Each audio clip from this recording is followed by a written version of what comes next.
Welcome back for our final game of the week. G2 Esports versus Fnatic. Two EU giants clashing it out on the Rift. And it's an interesting place we find ourselves in, Foxdrop. Because even 2 months ago, 3 months ago, all of 2018, you would have 100% just predicted Fnatic and walked away. But now it is G2 so clearly in control.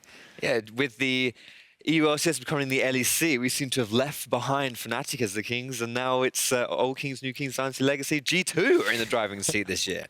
I like that you're hitting all the buzzwords. Yeah, I gotta get them all out there, you know. You have to get through it. And I think it's exciting to me, especially Foxdrop, because now we get to see Caps go up against Fnatic, and I just feel like if you're Caps, if you're this G2 lineup, then there's just something a little extra there for you going toe-to-toe with this Fnatic squad. Especially with the way that after he left Fnatic, there were some kind of vocalizations of the way in which...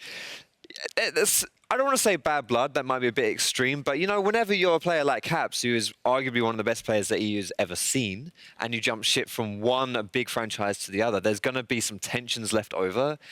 You wouldn't see it in his face. he's always smiles and grins there, but there's definitely something to prove going up against your old team. And hey, G2 Caps is looking like the best iteration we've ever seen. Yeah, and honestly, he's had the breakup. He wants to show off. He wants to show that he's doing so great, that everything's going so well for him. And I mean, it is currently undefeated, but Fnatic have also had some improvements. Now, maybe not to the same degree that G2 have had with their undefeated split, but against Excel yesterday, Foxdrop, we did, I feel like, start to see Fnatic finally playing together as a team. And this was a performance that Fnatic can definitely be proud of. Because just look at the way that Nemesis and Broxah specifically were able to kind of set up these plays. Broxah was one of those players who we had kind of high expectations of coming into the split. I mean, all of Fnatic really had high expectations of, but specifically with the way that he was able to carry his team in the Worlds, he really set up as one of the best junglers there. He hasn't really been able to do it, but that Excel game, really, really solid performance from that jungle and the mid specifically. And especially when you look at players like Bwipo, look at players like Broxah who have had some of these good world performances, Rekkles, Hylissang as well. I think it's always kind of, because you know that ceiling is there, anytime you see a hint of it, it does build a little bit of hope, especially for those Fnatic fans out there. But for you, Foxdrop, we've seen a little bit. Is this enough for you to say that the Fnatic train is back on the tracks? Like, how much should we raise our expectations after a game like that versus Excel? Well, I think there's two sides to this kind of thing. Firstly, you're thinking Excel, one of the worst teams in the league. You know, if you're performing against them, that's cool. But, you know, at the same time, they're at the bottom of the standings. But for me, I still think there's a bit of hope there, because the way in which they were able to beat Excel was extremely convincing. And you see a lot of the good teams that play versus Excel struggle. Vitality struggled, G2 struggled. Fnatic did not struggle whatsoever. They completely rolled over them. And for me, there's definitely a glimmer of hope there for things that could come. But of course, that is looking to the future. Talking about this matchup specifically, I think this is an exciting time because Perkz versus Rekkles has been a matchup we've talked about for so long. In years past, both these guys kind of the faces of their respective orgs. We look at the stats coming into this. Rekkles obviously not as great as his team has been put down to the bottom of the standings. But Foxdrop, what makes this so special is Perkz used to be a mid laner. You know, we never got to see it. It was always Perkz versus, you know, Caps or whoever else was going to play in the mid lane, and Rekkles versus Ornn and VoD. But now finally, we get to see them actually go toe-to-toe in this laning phase. How are you feeling about this matchup? I mean, it's just going to be ridiculously exciting no matter where you splice it. You've got two of the biggest faces of EU actually being able to butt heads finally. I can't wait to see it. I think what I'm looking for is the fact that Perkz, from what we've seen of him so far, is an extremely aggressive AD carry, sometimes questionably so. But either way, he really likes to play it up there. And Rekkles is much more kind of like calm and collected and stuff, and more tempered in the way that he plays and his play style. So it's almost like a clash there, but I don't even think that gives either one of them an advantage. It's just going to be like really fun to see how it goes. And I think a lot will come down to the draft as well to see what these guys are going to pull out. But we want your impact. If you are at home, spam now in chat on YouTube or Twitch. Perkz or Rekkles? Who is going to come out on top of the lane matchup? We can be honest.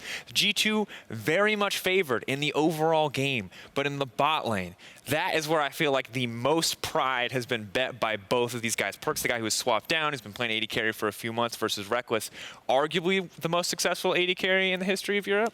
Arguably, I think that's fair to say. Honestly, like Rekkles has a huge name to him, and it's like, yeah, like Rekkles lost Caps, right, and G2 gained it, but Rekkles still wants to prove, like, yo, you took my baby away from me, you're going to suffer. And if he wins that bot lane, which I think, you know, absolutely could do. I'm not going to take it out on Caps. Caps can do whatever he wants. Whatever. Just really give it to G2, and what better way to do it than winning the lane?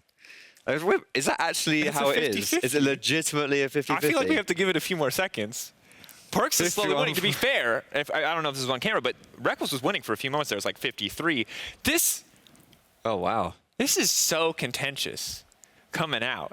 Honestly, this is perfect, though. This is exactly this is how I feel about it. You know, it's like G2 Fnatic as a team matchup is pretty lopsided, but these two players, both ridiculously skilled players, it is going to be a really exciting bot lane to watch.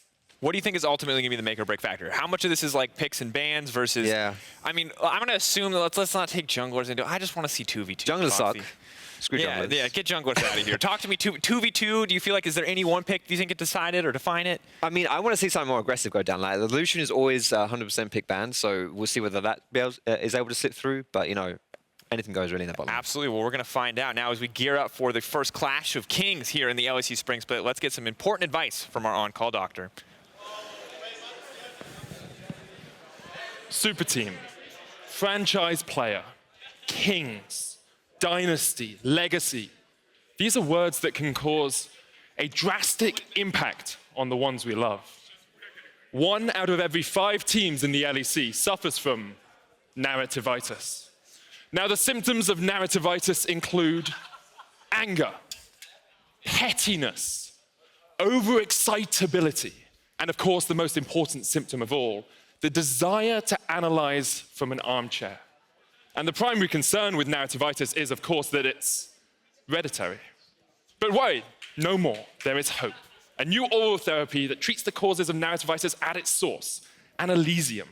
By isolating the causes of narrativitis and eliminating them, Analysium provides instant and lasting relief, leaving you as fit as a king.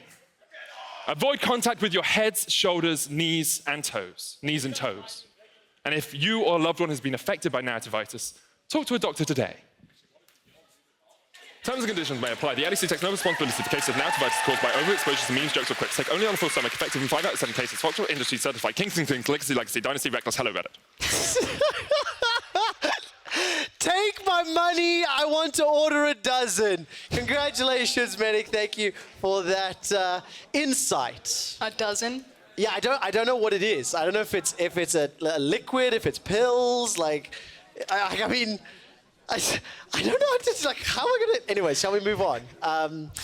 Ladies and gentlemen, G2 Esports will be taking on Fnatic to round out week 4. Frosk, would you like to take us into the draft? Oh, yes, please. Something popped into my head. I was like, I already spent my 1. It's fine. Okay.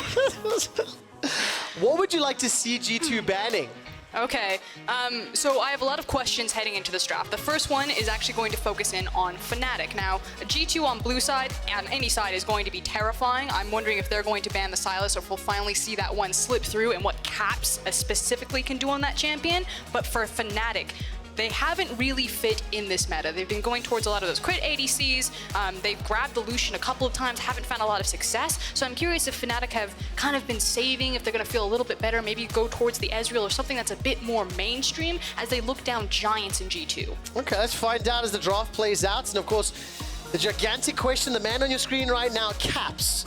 How does Fnatic solve the Caps problem? You can see a number of mid lane bans here. Cassio, Akali, Urgot, as well as potential Sylas. Caps, we've seen with some mastery over that champion. And a lot of power picks. Jankos, what am I saying? Jayce is now locked in for G2 Esports. And of course, the Caps problem, Nemesis either has to answer him in draft or Fnatic have to support him and play around him to answer Caps in game. Yeah, the question is are they going to play hyper defensive and just try to survive Caps' pressure, or are you going to try to curate a specific matchup for mid jungle and just cap Caps away? That said, Ornn coming in pretty hot and fast, and because Thresh is locked in alongside him, it's not Ornn's support that we saw in the LCS, as well as in Korea. That is what I was expecting, an instant pivot. So some surprises, some celebration from Jankos, who seems to be very high energy. Now, Lucian has found himself in the ban pool in the majority of the games this weekend. Now, Perkz and Mikyx have the Braum Lucian lane, the lane that has been the bane of their laning phase for several games now. And the analyst desk already asked it, you know, who is going to win in that bottom lane? A lot of the, I believe, chat spamming, and eventually it was Rekkles that won out in that vote. But for me, it's always going to come down to matchup. And when you're looking across from Perkz and Mikyx, who have Lucian and Braum, there's not a lot of 2v2 options that Rekkles and Hylissang are going to find. Thresh, or already locked in, that can compete with that type of firepower. And of course, the emotion that the emotions that have already been shared between the likes of Perkz and Rekkles has something that's been many, many stories.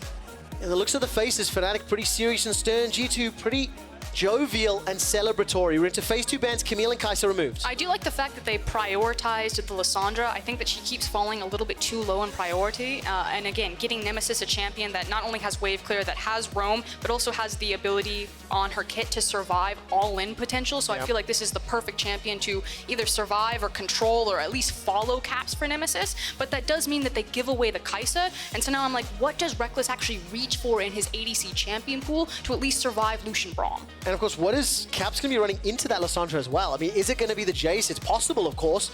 We need to find out for the next few options. Aatrox is still open and available. Last ban is going to be the Cannon taken off the table. And of course, Jayce could also be run into that Ornn in the top lane.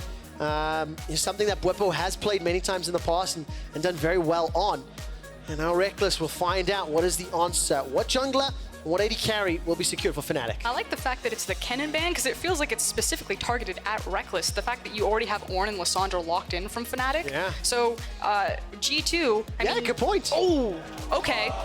Okay. I was gonna say that G2 really taking the gamble that Rekkles won't have a champion to pull out, that it's gonna be something that he's uncomfortable on. I thought it might be Kalista because of how Kalista works with Thresh, but left turn, we got Jinx. Are we leaning into the let's scale and get Rekkles to late game? It is something that Fnatic have done a few times, and the options are there. Now, of course, you do have some options to play around with the likes of Lissandra and Ornn. The response now from G2 Esports is going to be the Zoe. I want to look back at how these two team compositions round out and re-ask that question.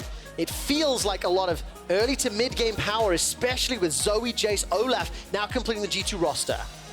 And with an Olaf being locked in, that is just nightmare for Rekkles. Jinx, very low mobility. Hilly is going to have to be so on point with these dark passages to get him to safety because Jankos is just going to pop ult, fly in, and delete Jinx if he gets a hold of her. Okay, there we go. Team compositions are now locked in. We talked a little bit about some of those smaller nuances, but it feels like a slightly different approach here. No traditional tank on the side of G2, very heavy engage, whereas on the side of Fnatic with that Ornn in the top lane, you've got that front line, you've got some pick potential, and a few more tools if they can get to 5v5. It still feels like a rather dated composition coming out of Fnatic, something that would have fit into metas of past. It's got a lot of scaling potential. It's really about kind of that mid-game when they sync up, when they create zone and space for this Jinx to start popping off, versus G2 who are running what? That's 4 carry threats plus a Braum. Any one of these members can pop off and run away with this game, so much more in the meta pocket. Yeah, it really is the case. Use the word there that I love, Frosk, a dated team composition. I'm going to date the last time we saw Jinx in the European scene. It was in spring of 2018. It was Hjarnan playing the Jinx for G2 Esports, and it lost to Rekkles playing for Fnatic. 1 year later, now Rekkles is picking up the Jinx, and can he take down G2 with I this? do want to make this note and the asterisk. I don't think it's the Jinx pick that dates this composition. I think it's the tandem of having a tank top laner like an Ornn plus a scaling ADC like the Jinx, and then only, let's say 3 damage threats coming out of Fnatic's comp. Yeah, very traditional frontline support. And I think a lot of pressure now on Broxah. We talked about the caps problem. How do you solve it? Getting Lissandra is a very good step to solving that problem. Combo with that Lucian that you've already talked about. And now we need to see can Broxah and Nemesis work together in this lane. Will Hylissang roam to support it? Or will Caps be able to just run away with Zoe? There is also some beautiful stories there that Caps playing Zoe on G2, and Perkz was one of the most outspoken players on Zoe last year when he was playing mid for the team. And we do joke about kind of the soap opera of the LEC, all of this narrative that's just injected into games. I don't think it's disingenuous to say that this is probably a fairly emotionally charged match. Yeah. You saw Jankos' face in the pick and ban, getting his team tied up, getting them going. There is a lot on the line, and while this is super heavy favored to G2, this one probably gonna sting. Yeah, 7-0 for G2. Still undefeated in the league after their performance yesterday. Fnatic trying to set up some cheeky plays here. You can see Bwipo was hanging out in the Dragon Pit. Hasn't cancelled the recall just yet, and now some shenanigans are playing out. Mikyx steps very, very far forward, and Perkz is running behind it. Now Fnatic are going to try to chase him down. Do they commit anything further? Still 250 HP to burn through. So the only advantage that they got there was the pot. Mikyx does retain both of his summoner spells. We'll see if that gives a trade advantage to Hyli and Rekkles, knowing that they have more expendable HP and more pots to work with to play aggressive in this lane. And that's going to be interesting because in the lane, when you talk about playing aggressive in the 2v2, one of the things we were also talking about was how Perkz and Mikyx, they play to kill you. They play to... They're in your face. It's forward thinking, and they've got a duo to do that as well. It's subtle, it's fun. It feels like Perkz and Mikyx don't necessarily play to win lane, they play to destroy you, and by a byproduct, when they destroy you, they automatically win the lane. But they are slightly different. It's not so much about kind of like the minute minion control as it is just getting in your face. So step back for me, like when you say win lane, are we just talking CS levels? Like, how would you classify that? It can be denying CS, denying experience, zoning you away, setting you up for ganks, and Mikyx and Perkz can do that. They have been clever, but they've also really been pushing a lot of their luck. There's been instances in the past where the enemy will be level 6, they'll both be level 5, or one person won't have their ultimate. They're kind of testing themselves, you know, kind of learning the ropes and their limitations in this bot lane as they start to build up that synergy. Okay, well, let's see what Perkz can do with it. Going to be playing Lucian. Zaps manages to connect not only the CB Trouble Bubble, but a Paddle Star from very long range. So Nemesis chunked down low on HP. Need a couple levels before he can get those shards up to really help push the wave. And Rekkles and Hyli going to be pretty happy with this early shove. Of course, Mikyx did back and come to lane just a little later. And Fnatic are pretty happy with the timing so far. And we do have to point out, as the early jungle pathing went down, that Jankos did take the red buff, and I believe he then pathed to his own red, is now walking towards his blue. Broxah trying to meet him there. All right, Scuttle Crab is the focus right now for Broxah. Caps and Nemesis trading as Jankos is going to catch out Broxah. Nemesis does pretty well with the W, and Jankos is going to force Broxah's hand away. So it looked like the setup for a skirmish or a potential, fight, and nothing comes of it as both junglers meet head-to-head. But it does mean that Jankos on a very early springboard and win in this initial. Oh, take a look at this. Perkz and Mikyx, they're running down Hyli. 100 HP, flash forward. First blood picked up by Perkz and Mikyx. They're not done just yet. Rekkles has got 400 to burn through, and there's not enough damage to kill him. And that's the bottom lane for G2, led by Perkz. And Mikyx and Perkz play to destroy you, and that's exactly what they just did to Hyli. And not only that, but also getting the double summoners, the flash and the ignite off of the Thresh. It was matchup dependent. You know, this is Thresh and Jinx into Lucian Braum, so it's still going to be an uphill battle, but you just have to respect any time that Q is going to hit, they're going to look for the all-in. Yeah, and that's exactly what happens. Perkz going to be very, very happy with that. Not quite Rekkles who was getting the kill, and we saw Hyli, fishing for a few hooks time and time again, but just quickly look at some of Perkz' numbers, as obviously he's now the man that got the kill. 6.7 KDA, his CSD currently third at +8, and kill participation, which is very interesting to me, is 70%. So, you know, G2, they get a lot of kills, they do a lot of damage. I talked about that yesterday on the show. And Perkz involved in a very large margin. I'm going to steal the words from Maxlor's mouth. Limit League of Legends. It's League of Legends that's defined by the limitations of your champion pool, your own skill cap, your ability to outmaneuver your opponents. That's why G2 are such an exciting team to watch. You know, it's very rare in esports comparatively to traditional sports. Sometimes you are just bigger, faster, stronger than your opponent, and you can just run people down because you're more athletic. Obviously in esports, that doesn't necessarily exist because we're sitting at a keyboard, but that's what G2 do. They just beat you because they're better. The thing is, I do think it is a comparable analogy, because sometimes you just have players that are simply better. Traditionally in esports teams, though, it'll be 1 or 2 players per team that are better than everyone else. You've got a team of players on G2 where an argument could be made that every single one of them is better than their opponents. That's why I say an argument could be made. It's defendable. And that is, of course, why they're absolutely smashing. They've already got a 1,700 gold lead at 5 minutes into the game. CS advantages for Wunder, who we haven't even looked at, by the way. He's +20. Obviously going well for Caps in the mid lane with Spellbook and the kill down bottom. But this was never going to be a fun matchup for Bwipo, Ornn versus the Jayce. That's the other crazy thing about G2. You know, you expect them to flex on no names, but against a team like Fnatic that still has so many strong members in every position, you have the likes of Broxah, of Bwipo to Rekkles, again, just stacks them up into why there's so much respect and so much attention given to this team right now. Yeah, and then of course, we spoke to Jankos and Wunder a little bit yesterday, and it's very heartwarming to hear the players on G2 talking about they want to be humble in their victories, they want to learn. They didn't sound humble yesterday, Quickshot. Well, they didn't, but a little bit of it, I think Caps is a little bit egotistical on PGL to a degree. But I mean, we're 6 minutes in. Look at the gold lead. It's 2,000 gold. Jankos, we haven't seen him a huge amount. He's just been farming up in the jungle, stealing away a few camps here and there. He's already up 300 gold on Broxah. Nearly got access to the Ragnarok.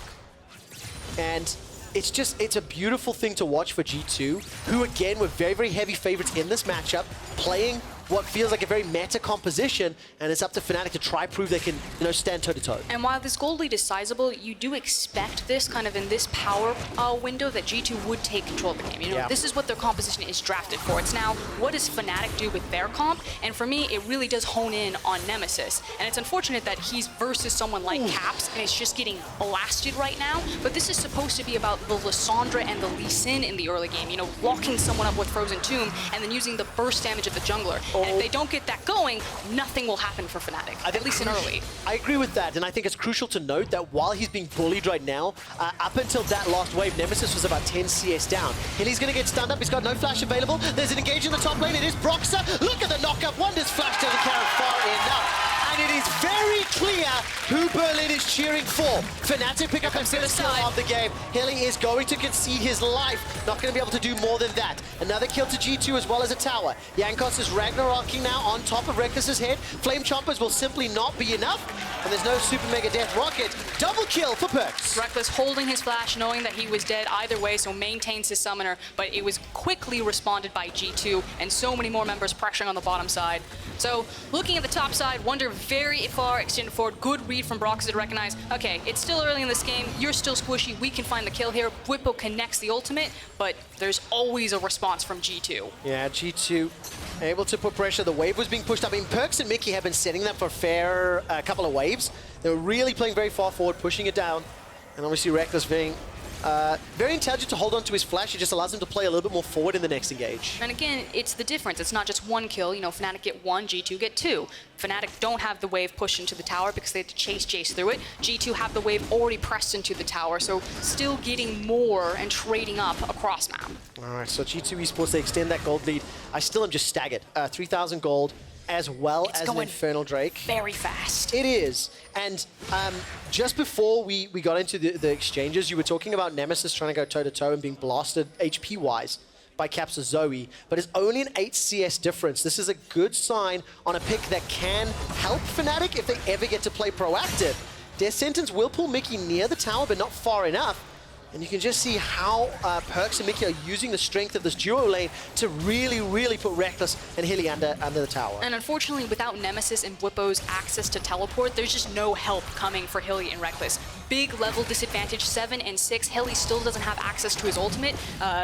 This is a sinking ship and a waiting time bomb in this bottom lane. Perkz and Mikyx are just about to blow everything up on Rekkles and Hilly. Well, Culling's going to be used now onto Rekkles. That drops him down to 50% HP. For what it's worth, Frosk, I think Perkz and Mikyx have been throwing absolutely everything onto them the entire time. Here comes Broxah. This is the engage from Nemesis. Sonic Wave connects. Dragon Rage for the kick. Listen to that crowd. Fnatic faithful are here in spades, but this will not be a cheer as Bwipo will not be able to get the Ornn Horn. And Jankos runs him down. The G2 army in reply, celebrating as more plates fall. Broxah is quickly booking it up. He was undiscovered through this pathway, through the control ward. Can he get Wunder? All right, let's take a look at that. The turret plating falls. Broxah doesn't have that ultimate available, but an execute and a Q. Does he fancy his shots? Oh, misses it. Well, I wonder if he would have followed it through. I held my breath. Do you don't want to really jump into a Jayce and Olaf? I mean, he has his challenging smite available to him as well as his flash, so I think he would have taken it if the Q connected. This is how this interaction was supposed to work. We talked about it. You have Lissandra, you have Lucian. This is the combo that you can set up because you can instantly delete and pop someone in the duration of the Lissandra ultimate.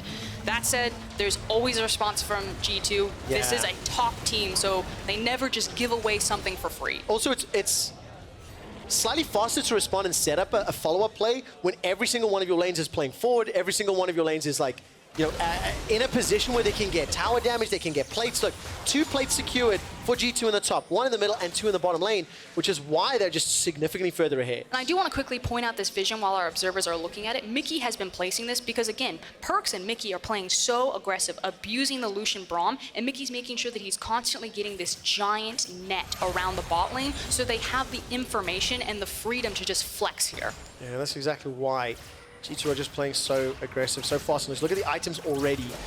Ghost Blade for Wunder in the top lane, Blade of the Rune King for Perkz in the bottom lane already, and just some defensive items really on the other side. They've got a very early dragon as well. Infernal, 6 minutes to go now. Ocean coming up in 30 seconds. And we haven't even talked about what happens outside of this lane phase. You look at Zoe and Jayce and all of the poke potential. I'll hold it though. All right, Jankos was aware of this. Completely understanding that Broxah and Nemesis were going to go for the engage. Nemesis self-cast the ult. Broxah's got the ult available with no Sonic Wave connecting. Resonating Strike simply will not be enough. Caps is not done yet. He goes for it. Broxah doesn't find the kick on the tower. Body block from Jankos. Here comes Mikyx. Another kill to G2. Bwipo's trying to fight something back onto Wunder. Manages to get the knock up in the air. Wunder puts the hammer down onto Bwipo. Here's the shot going to hit there. That's what we're going to look at. Acceleration gate and shock blast. Come on. Will Wunder find it? Bwipo's going to be healing just ever so slightly, and Wunder decides not to pull the trigger. Yeah, doesn't even use his flash. Did have the advantage. It has just now come up for Bwipo. Maybe he wasn't keeping exact track of that cooldown and didn't want to push his luck when he'd already won the trade. Just so much, again, credit to G2. Frost, you keep talking about how good they are making plays and getting the advantages. Jankos takes the dragon. That's the second at 12 minutes. Jankos was waiting for the engage from Broxah and punishes it perfectly. It just kind of makes you breathless to watch it as Perkz. Oh my word, gets the flash out from Hylissang. Hylissang starts to recall. Mikyx's got his ultimate available, and he might decide just to go for it. Hilly decides to cancel. Flame Choppers comes back up. Now Hilly's not going to find the death sentence. Mikyx escapes with his life. Do you know, I didn't expect Fnatic to go on the aggressive, but they managed to thwart it and stop the pressure on the tower. I mean, frankly, you see life from Fnatic, but it just is going to take so long for their composition to really find its footing. And as I was saying, it feels just breathless watching G2 because action is constantly happening. You never get a moment to breathe. You never get a moment to collect yourself because here comes Jankos. All right, here we go. This is why Mikyx held on to his ultimate. Tried to set up another play. The Lantern from Hilly was good. Flash forward. Chilling Smite comes down. Rekkles is already down. Hilly's able to escape for the time being. Bwipo's starting to teleport. Oh, it's Nemesis that TPs. Instant Claw of Doom to safety. Ultimate is not going to be enough just yet. Nemesis goes down. Now Broxah tries to find one. He does get a reply into Perkz. That's at least something back for Fnatic. They are still down a gigantic margin. The tower is about to fall, and without the tower for help, can Broxah survive? He's in a 1-on-2. Jankos is the damage dealer. Mikyx just needs to get some of that passive down. But look, Caps is coming as well. Oh, straight through the wall. Sleepy Trouble bubble into a paddling. Caps gets another. And with the flash, with the extra distance right there, that was disgusting to watch. This is a slaughter. It absolutely is. And let's not kid ourselves. It is also what was expected to happen. G2 Esports dive under the tower. And Jankos, well, he's just playing a little bit crazy. I do like the fact that Jankos throws the axe and then immediately turns on Rekkles, thinking that he could possibly have a fadeaway on Hilly. And then G2, I mean, at this point, you just kind of sit back and you wow at how well they skirmish, their target selection, how they move together and work as a group. Perkz does shut down. It's nice that it goes into Broxah's back pocket. I think he's the sole carrier of all of the kills for Fnatic right now. Yep, exactly the case. Broxah's the only one on that neutral to positive KDA. 3 kills, 2 deaths. Oh, Zoe. Even Caps is like, it hit? Unbelievable. Caps 3-1-1. Got the Luden's Echo completed. And as we hit 15 minutes, by the way, it's an 8,000 gold, or 7,800 gold lead for G2. The largest gold lead of the Spring Split thus far was Misfits at 10,100. G2 are just shy of it. Take the second tower down. And this is absolute obliteration. And this is where G2's composition gets particularly disgusting, because now that all the towers have fallen and it's about playing fish in a barrel. Now it gets disgusting? Yeah, because it's Jayce Zoe. And they're on their initial power spikes, so they've got one completed item. They walk up to anything, fish in a barrel. Fnatic have to make sure that none of those cooldowns connect with them. Okay, well, Bwipo is going to try to do something onto Mikyx. There's no real support from the rest of the team. And I'm terrified what the Fnatic fans here in Berlin will be saying if it gets worse for Fnatic for the next few minutes. If you ever lose control of a game against a Zoe, because of how threatening she can be with her assassination potential, her ability to cover up choke points with the, I believe it's the Sleepy Trouble bubble. Yep. She's probably just one of the most disgusting champions to face when she's ahead like this. You can't do anything. You have to give up every objective. That's auspicious. Is that worth it though? Call of the Forge God used just to interrupt the Herald. Yep. Bwipo loses his flash. Death Sentence connects from Hylissang onto Jankos. Jankos throws down the Ragnarok. A culling will almost kill Bwipo. And the tower does stand and survive. Jankos is still fishing for more opportunities. Now Broxah and Rekkles coming to the fight. If anybody goes low, the Super Mega Death Rocket can work. Broxah's the target. Death Sentence catches onto Jankos. Remember, he's got no ultimate. Here comes Wunder though, and Hilly's already dead. Broxah and Fnatic continue to run away. 10,000 gold lead crested for G2 Esports. Nemesis, now he dashes forward Protobelt, uses the ulti, insta-cleanse from Caps. Paddle Star onto Nemesis. And Caps, ladies and gentlemen, solo kills Nemesis. Nemesis thought he had it. He knew he had ult, thought he had flash, thought he could make the outplay, but the gold discrepancy speaking for itself. Well, so ladies and gentlemen, make Caps wish he had a time machine so he could go back and kill Nemesis again. Not quite sure that's how you hoped it would come on stream. Thank you for the support, guys, but this is just the #1 team in Europe by such a massive margin, taking on the number 7 or 8 team in Europe right now. Ah, no, observers, please. I mean, you have to give Fnatic some credit for trying, but unfortunately with the gold difference and the fact that Wunder is here to instantly turn it around, there's just no answers available. And this is the time machine that fan was looking for. I don't think this is what anyone wants to see right now. There's going to be a lot of damage. I guarantee you the G2 fans are very happy to see this right now. They don't sound very loud. They're scared of the Fnatic fans outnumbering them 10-1 right now. So a lot of credibility, a lot of credit, sorry, just to the squad. And I know we are memeing a little bit now, but when a team is this far ahead, it is so difficult to come back from it. Especially, as you've already mentioned, champions like Jayce and Zoe, it is very difficult to get punished, to get close enough for Lee and Lissandra to have any sort of impact. Level advantage to Wunder. You got damage advantage as well. Ghostblade plus Black Cleaver. Bwipo is doing very well. Here comes Broxah. Landing absolutely everything, as well as Call the Forge God. And now Broxah, he needs to land the Sonic Wave. Flash, kick, Sonic Wave. Manages to get the kill. It is at least one reprieve. It is at least one small step back. And take a look at that. The Sleepy Trouble bubble catches onto Nemesis, forced to use the South cast. Paddle Star comes back out while the Dragon is being secured. And Caps is now going 1v2 versus Rekkles and Nemesis, with Mikyx waiting to jump in. That was a sidestep this type of moment from Broxah right there. I like the fact that he wasn't even going to try to play with Wunder, just flashed, went for the Dragon Rage kick. That said, map still pretty much on fire around them. This is a this is fine moment. Yeah, it absolutely is. Mikyx did get caught up by that hook, and you know, I'm just going to go back to what Jankos was saying in the interview yesterday at the end of the day, that this was an emotional game for him. He wants to beat Fnatic, and he doesn't know what level they're at. Well, let's talk about that in a moment, as now the initiation comes in from Fnatic. Instant counter from Mikyx. Throws down the Fissure over the wall. The Paddle Star blows up Nemesis because Rekkles sidesteps the shot. Now Hilly is taking so much damage from the culling. I half expect G2 to flash over the wall. Don't need it. Accelerated Shock Blast gives Wunder a double kill. That's revenge for taking him out in the top lane. Yeah, and remember what I said about this composition's now terrifying, that they're unlocked and they get to siege? It's that type of damage right there. If Zoe and Jayce just tap you, it is half of Fnatic's health bar. Ladies and gentlemen, if G2 can finish this game in the next 2.5 minutes, they will set the fastest win of the 2019 season in Europe. 22:49 is the record. Fnatic can't even surrender yet. 20 minutes just crests over. Well, they could have made 15 earlier ago. Nexus turret #1 goes down. G2 Esports, they are decimating Fnatic where they stand. Sleepy Trouble bubble connects once more. Nemesis is doing what little he can. Now there's a chance for a turnaround. One Nexus turret remains. 13,000 gold up. The fastest win of spring is still on the cards. And they are sharks. G2 can smell it. Blood in the water. They are charging and forcing this. Fnatic are dead in the water as G2 Esports have repeatedly killed them. The fastest win of spring. G2 destroy Fnatic. Systematic annihilation from G2 right there. Fastest win, didn't break a sweat, every single lane was flexing.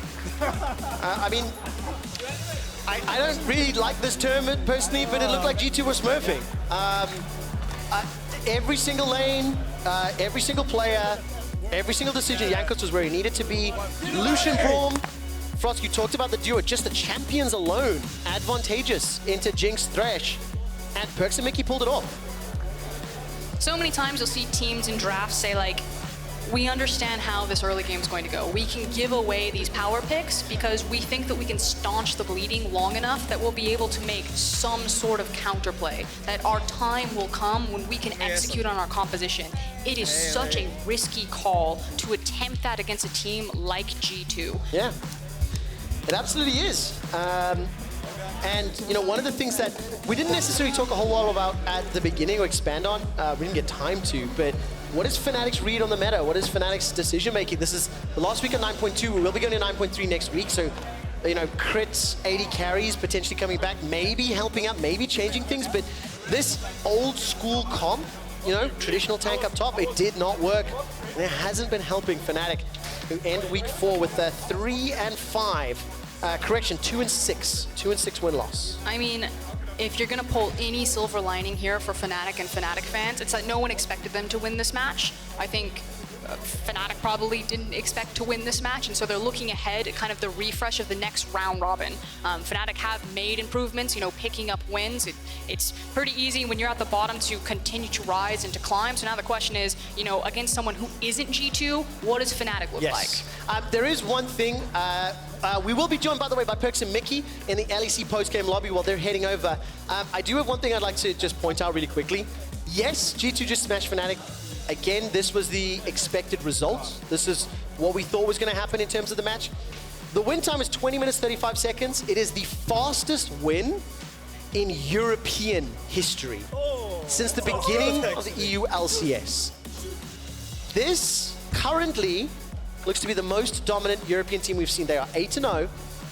They look unstoppable right now, but there are still 5 more weeks of regular season. And I know we joke, and super team is just kind of a throwaway word at this point. Yeah. I think Europe is such an interesting region in that for so long, because its population and player size is so potent, you do have so many top players, but it's had an issue trying to consolidate all of that talent onto one team. Very good point. And it feels like finally we actually did in every single position. There's not a single hole that you can poke here, especially now that Perkz has defined himself in the ADC and marksman position, that he is more than up to stuff to compete. Yeah.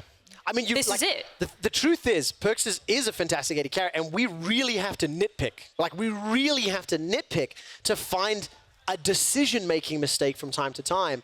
I love what you said. We've never had a team in Europe where every single role has consolidated the top 1 or 2 players, debatably, arguably, in the entire league, and G2 have done that. We do need to do key player of the game. It's the last time for the week. We settle it between Jankos, Caps, and Perkz. You guys at home are in charge of the vote. Head over to @LOL Esports on Twitter to vote. I think this one's so easy. I think you have to give it to Perkz. Yeah, matchup plays a huge part in this. It was Lucian and Braum, but Perkz put his money where his mouth was, and he threw it down. He didn't leave anything off the field. It's so hard because I can't argue with you, but I would give it to Jankos because he was everywhere he needed to be. Strategically, yes. Jankos and Caps were on point. I just think that for the emotional victory, like, Perkz, it was step up or shut up time, and he did it. I give Perkz the emotional victory of the quickest win in European history. G2 Esports are 8-0. And let's hear from Perkz. Let's hear from Caps. Thank you very much, Quickshot. I am joined by Caps. Neither of them wanted you as their player of the game. I'll say that you were my player of the game just to make you feel a little bit better. How's that feel? I mean, it means a lot, of course. Your opinion is the most important.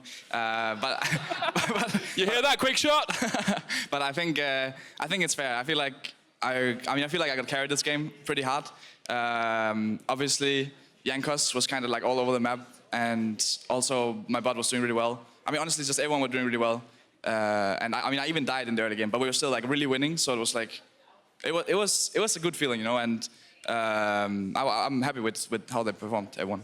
I mean, it was one of the most dominating wins we've ever seen. The quickest game in LEC history. Is there a way to stop G2 at the moment, or are you just that much better than everyone else? Yeah, I mean, I feel like we are really like we are for sure the best team right now. But like as I said a few times now, next week is a new patch. And when a new patch hits, we have to get used to that. And maybe someone will find something that's really OP and play it. So we just have to keep standing at top. And as long as we do that, we'll be the best. But if we ever get lazy, then for sure we can lose. And next week you play up against Misfits, a team that started off really strong. It's kind of gone into a slump now. Is there anything you're worried about playing up against Misfits? Yeah, I mean, so it's going to be fun going up against Source. I feel like they have been kind of figured out. They definitely need some new strategies because in a lot of the early wins were with Draven and Lucian and just snowballing bot lane.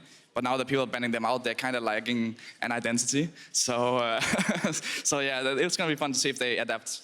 And do you ever think, we talk a lot about teams being figured out, they're only having one play style. Do you ever think G2 are going to get figured out, or do you guys have too much in your arsenal? I mean, I don't know if we will get figured out because we don't really rely on anything, I feel like. That's kind of the strength of our team. We play so much different things. And that's why I thought we would have a slow start because we are very adaptive players. But we actually came out swinging, and I mean, obviously we can still lose, as I said, but I don't think a certain meta will just kill us. Let's talk a little bit about your opponents today, Fnatic. There was a lot of criticism bandied at you when you left Fnatic. A lot of people saying that it was the wrong decision for you at the time, especially after making the World's Finals. Did you feel that there was a personal attachment to winning this game? I mean, for sure. It was definitely a pretty weird game, I would say. Because I never really felt like that in a game before because it felt really personal. Usually I just play against my champions, but here I really want to kill them, you know, and just going out of the game and seeing them as well. And before the game and seeing them as well, it was definitely different. I don't really know how to describe it exactly, but it was a different feeling. It feels maybe like you've settled a score with them now. Well, I mean, I don't know if I would settle the score, but it just feels different because I know them, you know. I know them so well. I know how they think. I know what they want to do and stuff like this. So that's why it feels different than other games. Thank you very much, Caps. Thanks for opening up to us as well. We're going to hand it over to PGL. Guys, take it away. I think I like the other side.